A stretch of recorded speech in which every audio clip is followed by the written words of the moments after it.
From the journeys of belonging to blackness, I'm Yndia Wilmot. Nobody else can do this job. You're listening to the podcast, Talking Journeys of Belonging to Blackness.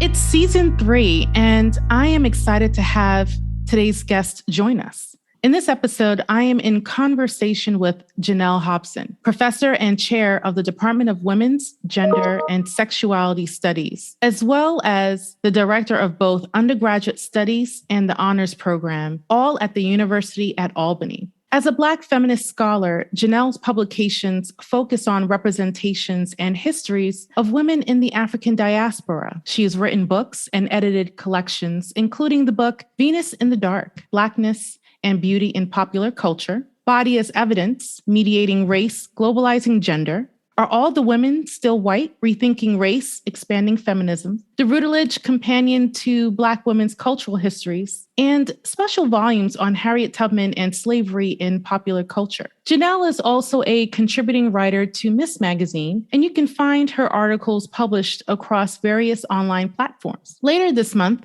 Janell's book, When God Lost Her Tongue, Historical Consciousness and the Black Feminist Imagination, will be available through Routledge. Today, we are here to learn all about who Janell is as a scholar-writer, what is the Black Feminist Imagination, and what happens when God lost her tongue. Welcome, Janell. Thank you for having me, Yndia. Well, folks who are loyal fans and listeners of this podcast know that I am especially intrigued by creatives whose works intend to recenter, amplify, and edify African-descended voices, identities, and personhood. So knowing this, it is fitting that I have you on the show to discuss your most recent book, When God Lost Her Tongue, and your personal journey to do this work. So are you ready? Yep. All right, let's get into it.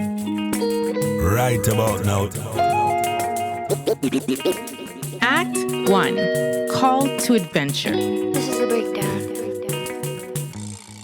So, as a writer and public scholar, your books and articles attempt to give life and sound to the perspectives and experiences of African-descended women, from people like Sarah Bartman and Harriet Tubman to Beyonce, through a close study of Black aesthetic, history, science, and medicine. So, how did you become interested in doing the work you do today? It's interesting you would ask me because now I have to really get into a journey of this work. So I think just as a Black woman, I was really excited to see that I could actually focus on Black womanhood as a topic for study. I remember when I was an undergraduate student at the University of Georgia, and I had a really life-changing course taught by Professor Barbara McCaskill. It was on 19th century African-American women's autobiography.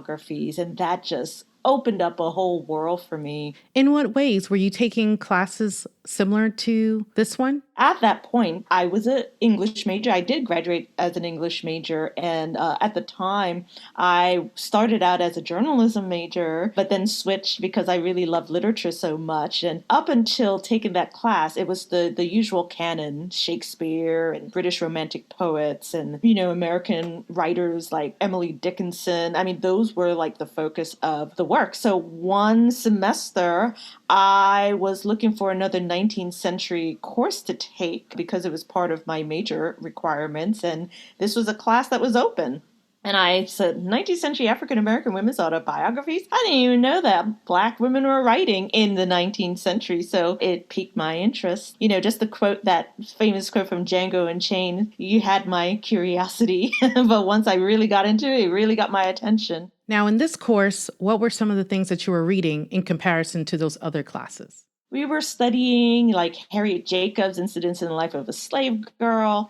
We were reading Frances E.W. Harper's poetry. I mean, there was just so much I was exposed to. So that just changed everything. And was it this experience that led to your graduate studies and your pursuits post-college? The same professor actually recommended me for the PhD in Women's Studies at Emory University. They were starting out fairly recently in terms of the 90s when I started my graduate work. And I was like, okay, I thought about doing PhD work and thought about doing doctoral studies in English, but this was an opportunity to really focus on women. Oh, and that's pretty neat. It's nice to be able to combine your studies with your passions and with your interests all in one. I was able to do my women's studies PhD, and eventually I chose to do a dissertation on Sarah Bartman, The Hottentot Venus. That became my first book, Venus in the Dark. I also was able to start a position in women's studies at the University at Albany. We're now Women's Gender Sexuality Studies, and I am currently chairing the department. So it's been quite a journey, and I'm just really, I feel privileged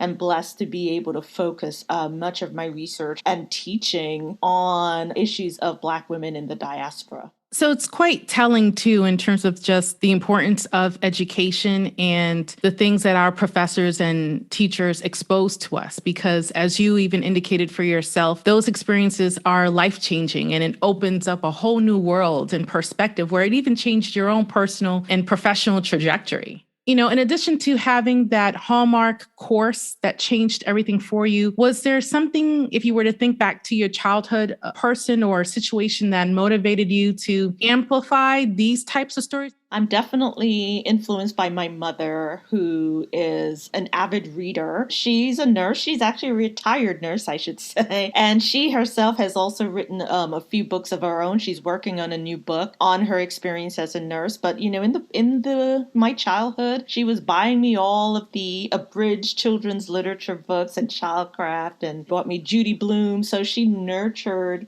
my reading. I saw her reading all the time. So I know that's a huge influence. And then other women in my family, my grandmother, my great aunt, I actually dedicate this book, When God Lost a Tongue, to those women in my family because of the ways they've been able to keep stories alive. It's nice to hear about your family's experiences around storytelling, keeping narratives alive. Please tell the audience, where's your family from? My family, they're from the Caribbean island of Nevis, which is part of St. Kitts and Nevis. I also spent my early childhood there, so I'm coming from that background of rich oral traditions. So combining the oral with the written really nurtured the kind of interest that I have in storytelling in general. Being able to see myself as a Black woman represented in not just literature, but art and film, because I also explore those issues in God Lost Her Tongue, has just been really edifying. Why is it important to amplify these stories? It's really an important way, I think, to be able to just place us at the center, because we're always so marginalized in other people's stories. And when you actually put the onus on us, you're able to really magnify so many interesting different perspectives, as well as you can tell a story very differently.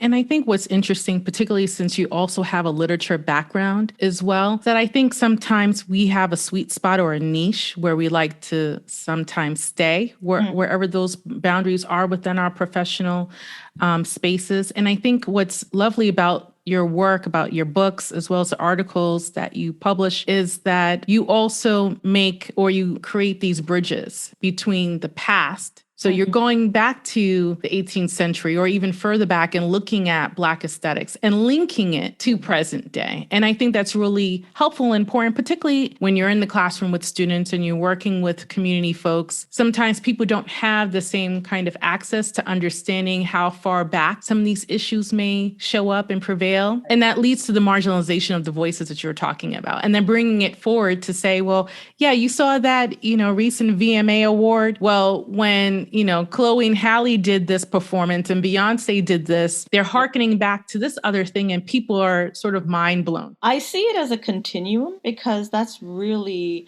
what I think is helpful. And when I say continuum, like you mentioned how I can talk about when Beyonce, does this, invocation of Oshun or Queen Bee, she's, going back to this earlier tradition of African goddesses and Loas. I'm not trying to create an analogy, as sometimes people like to do this analogy like, oh, prison system is just like slavery, which is problematic. As a historian, you have to recognize that, things are very specific to their historical context. But when I make those kinds of comparisons, I think of it more as a continuum, not so much as an analogy, so that we can recognize that certain elements, certain aesthetics that we are making manifest in our own present day, that it has roots that we can hark back to. It's just the recognition of, these are the roots, these are the foundations, and I think that's helpful. So that way we can see that we're building on this, not necessarily creating some kind of false comparison or analogy or parallel.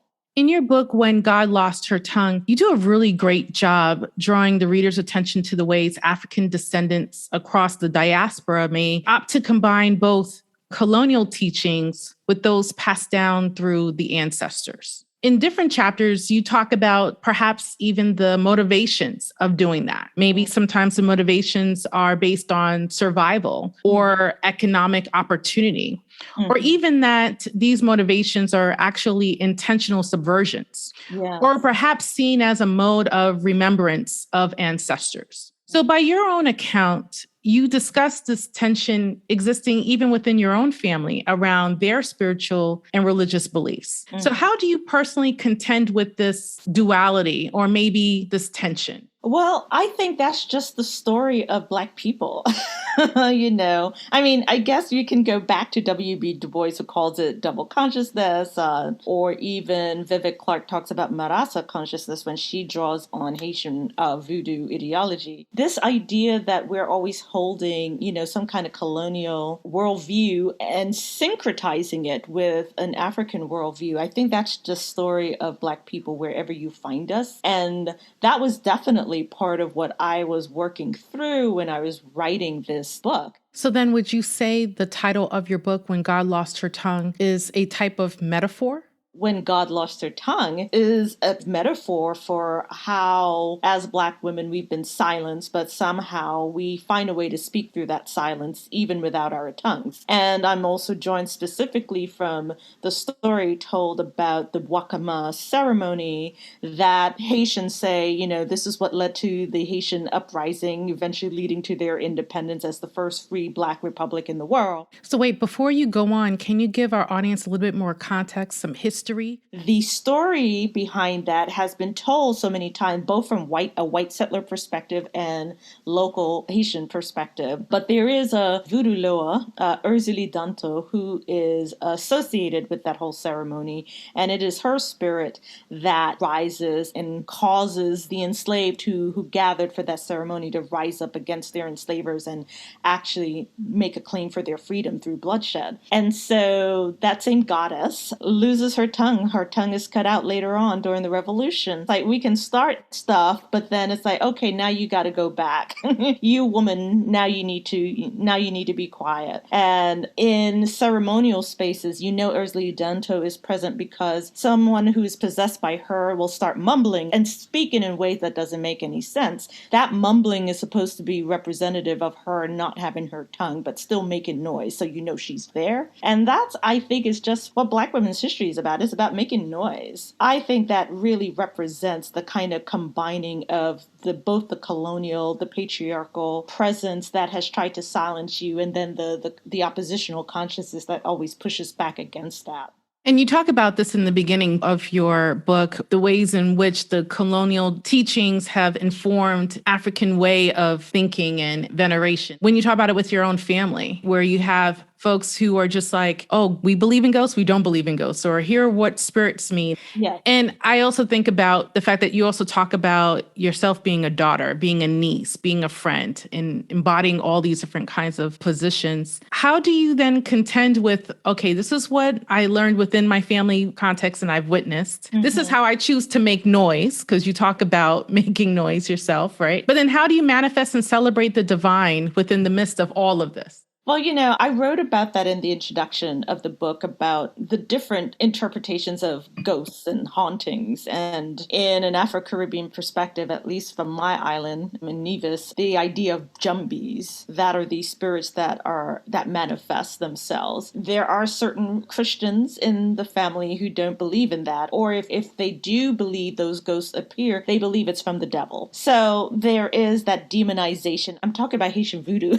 So of course we know that religion has been demonized within and among Black communities. There are those who practice and those who know of it. But there is a way in which we always talk about it as if it's something dark. In the book, I want us to kind of reevaluate, what does the dark mean? Especially since as Black people, we've been associated with the dark, whether it's our skin or even our cultures or our religious practices. We are always that dark presence, that Black presence. Toni Morrison calls it the Africanist presence. We have learned to be afraid of it. And I think when we are able to reevaluate and rethink it and redefine it, we have an opportunity to say, okay, so what about the dark that is so problematic? And you do this in the book. In the epilogue, I realized that I started out with this metaphor when God lost her tongue. So already I was asserting a kind of Black feminine presence for a divine being, the supreme deity, rather than just focus on the white male God that's in the Western imagination. And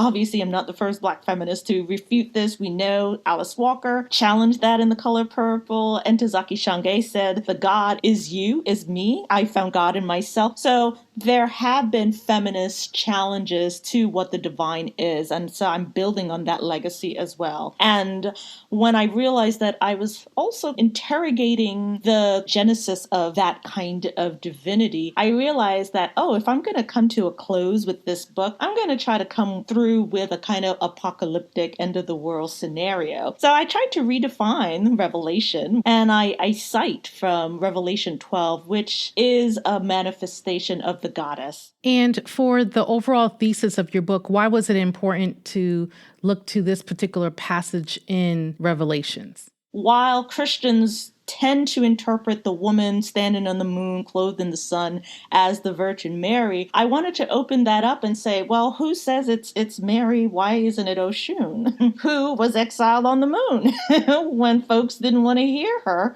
when they were trying to create the earth, the other Orishas. But so she exiles herself to the moon, clothes herself in gold and yellow. And until the other Orishas realize, well, you can't really create the earth without me being there. You can't create life without my honey, without my sensuality, without the rivers that I bring. That's the source of all the civilization. So I love the idea of looking at the kind of Christian text and then infusing it with our own African worldview and our own African cosmology. And I wanted to also not just challenging how we look at, the divine, but also to look at how we look at issues like light versus dark. I remind readers that it's in the Blackness that God created heaven and earth. It's in the Blackness that life started, in the ocean depths or in the womb, that all of those are spaces of Blackness. It's in the Blackness that Harriet Tubman, is able to journey to her freedom when she's following the North Star. So it's like, let's think about why Blackness is always this dark thing, this somber, depressive, evil thing, when it could actually be seen as a source for good and a source for creativity and a source for starting over. And so we have to rethink everything of how do we look at divinity, look at life, and look at Blackness and redefine Blackness, and which is something that we have to do if we're going to be able to challenge many of the negative ideas about Black womanhood. Act 2, The Road. As our colonial teachings have informed many of our thinkings in our education and people's perspectives and even framing around issues. Yeah. And so I think that's what's key about your book, in that it's based on a premise, this idea, this foundation of the necessity to reimagine and reaffirm not just Black people in general, but African descendant women's experiences and their ways of knowing. Mm-hmm. So I think what's helpful too is that you also talk about the Black feminist imagination. So for our listeners, what does it mean to employ a Black feminist imagination? And how do you see that showing up both in your personal personal life and in your work? With the Black Feminist Imagination, I was trying to articulate ways in which Black women are able to look at the noise, to look at the silences, and fill in the gaps, because that absence is treated as an actual presence that needs our reimagining, whether we're talking about art or literature, our own stories. And so what were some of those epistemological questions that you were asking yourself as you were writing the book? I started asking questions about, so where are we, as Black women? And I think that always manifests, whether I'm watching a TV show or listening to music and paying attention to, oh, where are we? And then when we do show up, how are we showed? I mean, that's just in my scholarly work. In my personal life, I think that also translates in the same ways in terms of, do I see us when I'm at work? Do I see us when I'm going to any kind of social gathering? How are we included or not included? I think that's important, because I think the Black feminist imagination can also extend beyond just Black women. It invites everyone to rethink and imagine our world that can come from a place of being inclusive in terms of being racially inclusive and as well as gender inclusive. Okay, so can you give us an example? In one of my chapters, I look at the history of the Door of No Return on Gorée Island off the coast of Senegal. And what was fascinating to me about that particular history is the way that the history has always been articulated as, the House of Slaves, La Maison des Esclaves. This is where our ancestors were warehoused before they were transported to the Americas. And before they embarked on the slave ships, they would walk through this open doorway that's on the ground floor of the house. And the doorway was called the Door of No Return. But the historical records show that it wasn't quite like that. The house was actually owned by an Afro-European merchant named Nicolas Pepin. Eventually, it was passed down to his daughter, another Afro-European, Anna Colas Pepin. And so the Door of No Return, if there were slaves in that house, they were domestic slaves, not slaves that were warehouse to come to America. But what is interesting, I discovered an interesting story about one of those domestic slaves who did come to the Americas, because she actually was married off to a slave ship captain who had seen her and wanted to have a relationship with her. And her slave owner was like, I can give this slave to you, but I'd rather you marry her and free her. That slave, her name was Venus Johannes, she enters into this marriage with the slave ship captain, and she decides she wants to embark on his ship. Because usually a lot of African women, if they did have these relationships with these European traders and merchants and ship captains, they just had it on the continent. Those men would leave, kind of like a very temporary type marriage situation. But this Venus wanted to make it real, and she decided to travel with this husband who, by the time he gets over to the Caribbean, sells her into slavery. Yeah, because he had no intention. Yeah, exactly. Look at that story. And she was hoping to return to Africa, to go back to Gorée Island, and she never was able to. She did eventually sue for her freedom, where she was on the island of St. Croix, and she was able to free herself and her children and settle there, but she never was able to return. So in that way, the Door of No Return becomes a kind of truth for her story. But is it true for all stories? When we make it a gendered story rather than a racialized story,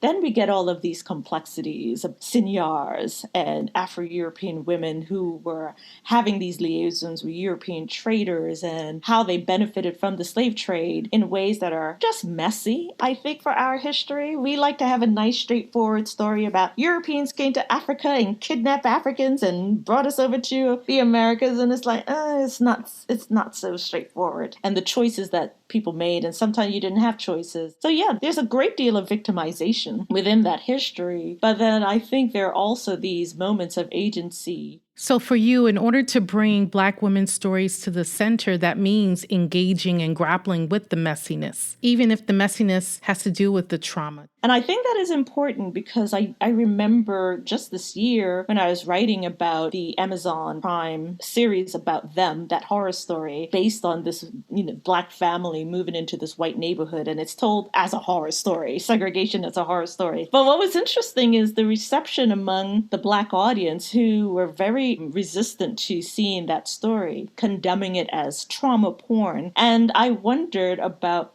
well, how do we tell these stories if we're going to reject things outright? And I think we also need to think about what messiness we like, because Tyler Perry's stories are messy. Well, I appreciate you hearkening back to and the lore around Venus Johansen, because you do talk about that in terms of the seniores and the historical context of what agency looked like and what independence and freedom looked like within the confines of how people lived and understood and experienced life. Because I think we can have a very interesting perspective in the 21st century looking to the 18th century way of life and way of being. And then also recognizing too that when you have folks that go into the historical record at whatever time in which they're writing from, they're going to highlight certain truths that are relevant as they see it in the time in which they're living and retelling such stories. It's so easy to be able to say, well, you have these African kingdoms that were warring with neighboring kingdoms and then decided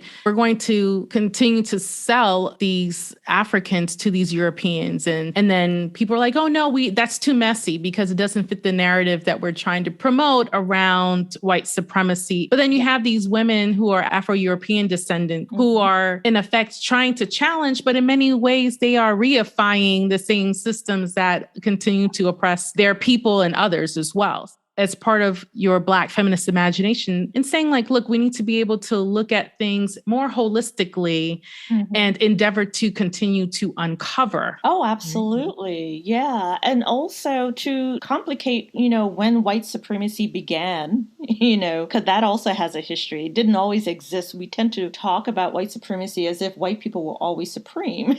And that's just not true. That developed over time. Even something like slavery, I always hear this, again, historical analogies, where you will have someone say, well, everyone was practicing slavery. There was slavery in Africa. Yeah, there was slavery in Europe too. Yeah, but in the Americas, we had chattel slavery. Chattel slavery that became problematic, it was new. That was new. This notion of being perpetually in slavery as hereditary slavery becoming racialized, racializes slavery through women's bodies. That is very specific to American slavery. And so to employ your Black feminist imagination as you do in your book, we then have to center Black women's experiences because it was these African descended women, it was their lives, it was their experiences that helped build and sustain nations and the peoples within them. Europeans, when they were able to gain a foothold on the continent, many of those men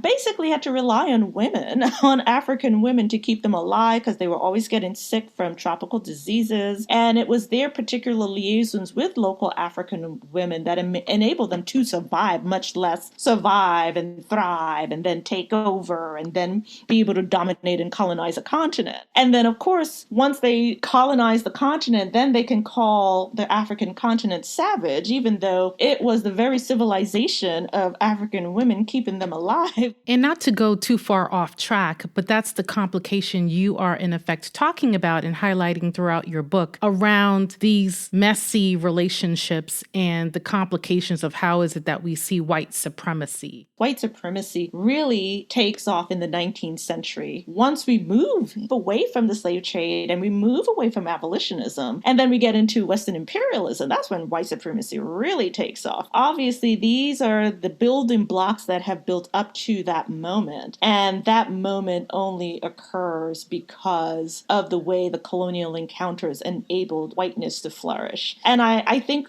history is great because if you think that white supremacy wasn't always here, then it means then it has to have an ending. Let's talk about the concept of silence. So in the prelude to the new book, you open with a poem which says, she found other ways to speak shrouded in the silence. What are the ways you choose to speak when you're shrouded in the silence?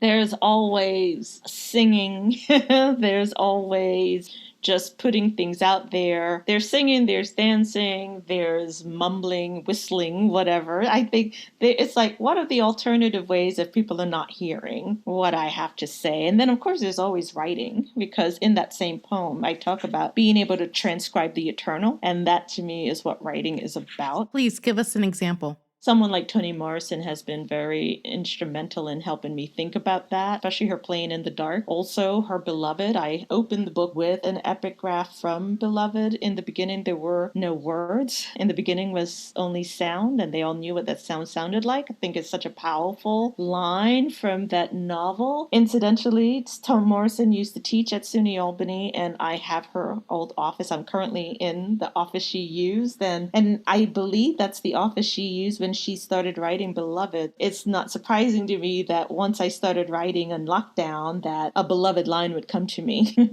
In those instances, if and when you are shrouded in silence, your pen is the mighty sword and you're using your writing. And so I like to think about, as part of the remembering, naming, claiming, and loving that which is not loved, your work highlights African descendant women whose histories are often silenced. So you also discuss visibility and performative politics that help to disrupt these historical silences. What is your process for identifying which women to amplify? Well, that's a good question, because there are so many different women I could have written about for this book. But then there were certain women who kept recurring to me in terms of my imagination. Okay, like who? I was struck by the Bois ceremony of Haiti. I think it's such an important situational point on the diasporic map, not just because on the island of Hispaniola, it has this grand narrative in terms of the point of departure for France when Napoleon decides,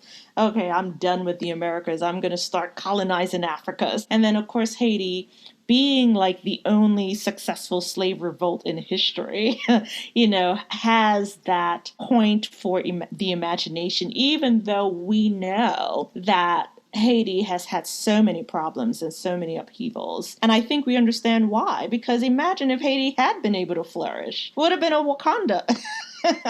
And so that's why I tell the story, and started with Haiti, for example, and then looked at some of these other pieces like The Door of No Return or Black Women in Portraiture in terms of European paintings, and Harriet Tubman, of course. So I'm glad that you raised Harriet Tubman in particular, because I think she's a personal sweet spot for you. To get back to, what is your process for identifying these particular women to amplify? Why Harriet? What is it about the portrayal of Harriet's history, her strengths, as well as her vulnerabilities? And you talk about that in one of the chapters as well, that resonates with you both scholarly and personally. And I'm going to put this in context in that this year you are the community fellow at the University at Albany's Institute for History and Public Engagement, as well as you are guest editing of the Miss Harriet Tubman Bicentennial Project with Miss Magazine. Harriet Tubman, she's such a major figure. I remember going to one of our annual Underground Railroad conferences that we have in the Capital Region here in New York, and Russell Sage College did a special conference on the Underground Railroad. They were highlighting, there was an upcoming centennial celebration for Harriet Tubman. She died on March 10th, 1913.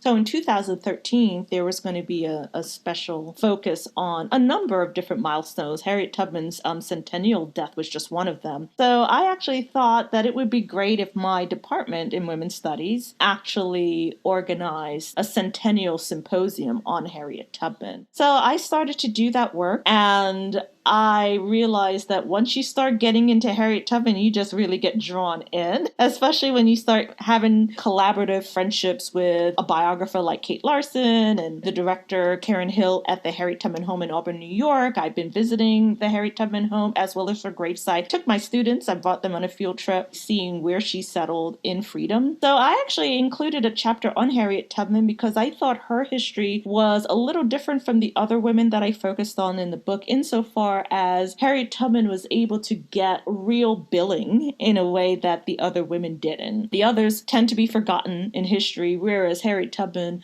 was remembered, and not just remembered. She even was voted most popular woman in that 20 campaign. And ever since, there is this push to get her on a new redesigned $20 bill. And still, what was compelling about her story? What was interesting about that history is I was always curious about how she kind of becomes this quintessential strong Black woman. And when you look at her history, you realize it's much more complicated than just this super action figure that she tends to be. I think we can have those mythical stories, but I also think there is a woman underneath that, and that has been what is fascinating to me. I was fascinated by Harriet Tubman, not just in terms of how she's a larger than life figure in the culture, but how she herself was also invested in making sure that people knew her story. And I also think that as a disabled woman, there are certain vulnerabilities that we don't pay attention to, because she likes to boast that out of all the Underground Railroad conductors, she never lost a passenger. There's a certain faith that she had in God, but also I think there's a lot of faith she had in her own abilities that I think is also important. But she dies of pneumonia at age 91, so she lived a very long life. I think that's the other cool thing about her. Unlike all the other revolutionary figures that we have in history, whether we're talking about Nat Turner or Toussaint Louverture, she lived to old age. And I think that says a lot about,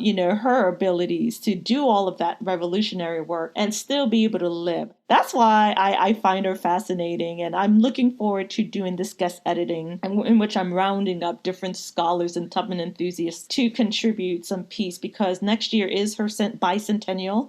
2013 was the centennial of her death. 2022 will be the bicentennial of her birth year. And what's your critique of those who have issue with Tubman being on the $20 bill? I tend to disagree with certain Black feminists who are against the redesigned $20 bill, only insofar as I don't see it as a commodification. I see it as recognition. I see it as confirmation of her national memory. I see it as starting the process of recognizing that she was owed $20. She died receiving $20 a month for that veteran pension she was fighting so hard to get all her life. It's due diligence that we are starting to recognize her and to see her as an actual national figure. And she did a lot. And what's wrong with replacing Andrew Jackson with her?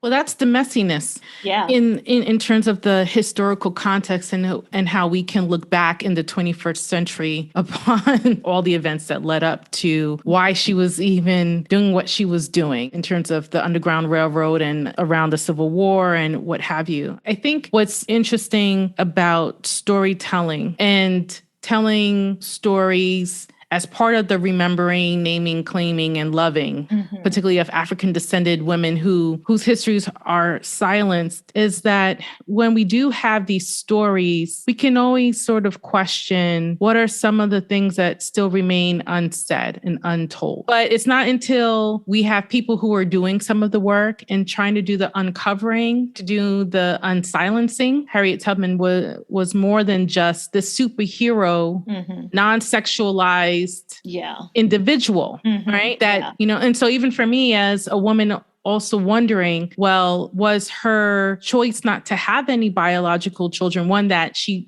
made with a lot of intentionality? Was it something that was by circumstance? Was it really a choice? I mean, that's also part of her lore that we don't necessarily know fully because she's not here. And whoever were her biographers, although she had allies, also framed her story for her in a way that was significant to the historical time as well. So there are always these silences that still exist in these stories too. But what I get what you're saying is that it's part of the due diligence of scholars like yourself who endeavor to ensure that these stories have a mainstay, that we're still uncovering some of the nuances so that there is this further appreciation and that we can actually love these individuals who were so great, the ones that were quite popular like Harriet Tubman, as well as those who barely get a footnote in the historical record. Absolutely. And what is interesting is that beyond the biographies and the biographers, I saw that she was referenced in Black feminist studies in a very limited way, believe it or not. I saw that she would always be name checked and name dropped in many of Black feminist works.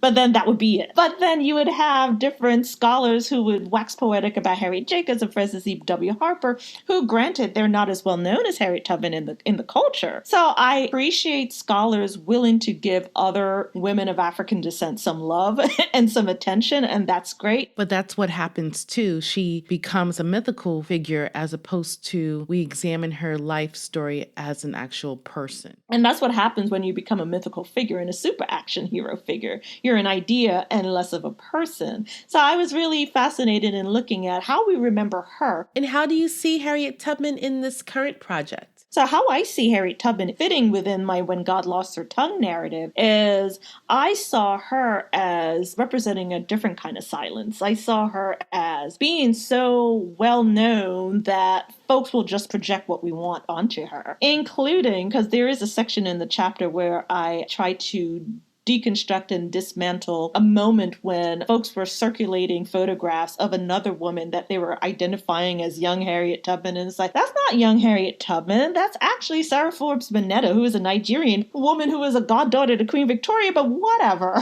Let's just circulate that and act like it was Harriet Tubman when she was young. And they'll also attribute that she said all kinds of stuff. I think it's great that we know her name, but I also realized there was a lot in the invocation of the name in which, okay, we're invoking an idea, but we're not really getting at who the woman is. And that's why I believe it's critically important when it comes to amplifying African descendant personhood that we must honor the humanity, right? Those things about the individual person and how they are relatable as the everyday individual, honoring that humanity that's beyond the victimization. Yes, the 400 years plus of chattel slavery is a significant part of our trauma in our recent histories, but it's not the only thing.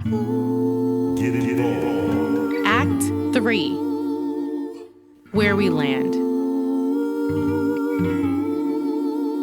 In terms of scholarship, what kinds of efforts should scholars engage in to continue to challenge politicians and citizens who are committed to patriotic education? So meaning that those who reject the amplification of African descended and BIPOC narratives and experiences in history, because then that contributes to the same kinds of silences and ways of knowing in which you are challenging and that you're raising with the point of your book. Well, that was one of the reasons why I didn't agree with certain Black feminists who didn't want to see Harriet Tubman on the 20, because I think she represents patriotic education, quite frankly. And I think what that term, that was a term that was used by conservative, it was trying to assert that anything that engaged in African American history was in and of itself unpatriotic. And I think we need to reclaim that word the way the conservatives have appropriated critical race theory, because it's not their word.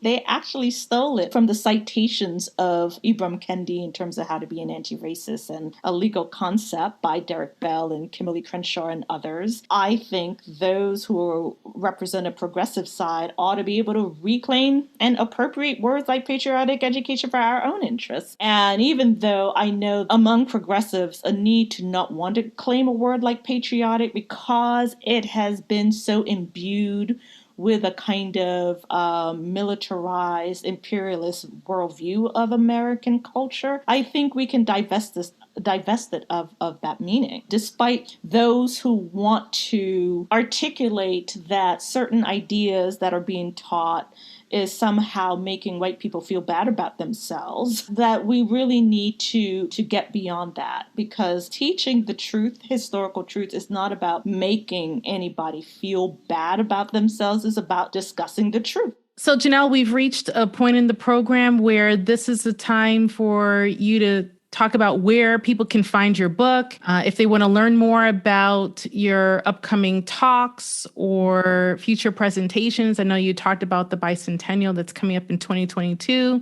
Where can they learn more? What's your social media handle? All those things. My Twitter handle is @jprofessor. And I'm on Facebook as well, so I'll be posting about my book and where you can find it. Routledge has a link to my book as well as some discounts that they're offering with it. Of course, you can also go on Amazon. It is ready. I do have talk coming up at Merrimack College about my book on October 19th. And also I have a feature on the Black Perspectives website. We're so thankful to Janell Hobson for coming on Talking Journeys of Belonging to Blackness. Be sure to check out her latest book, When God Lost Her Tongue. Thank you so much, Janell. Thank you again, Yndia, for having me. There you have it. The journey isn't over, but this episode is. Until next time, peace. We are all on our own journeys, and sometimes these journeys take us to different parts of the globe. If you're interested in learning more about Black and Brown people's experiences living across the globe, or are contemplating embarking upon your own journey to live in another country, then you should check out the podcast, The Global Chatter, hosted by the Black expat founder, Amanda Bates. Each week, Amanda and her guests talk international mobility, identity, race, career, and more. The Global Chatter is available wherever you listen to podcasts.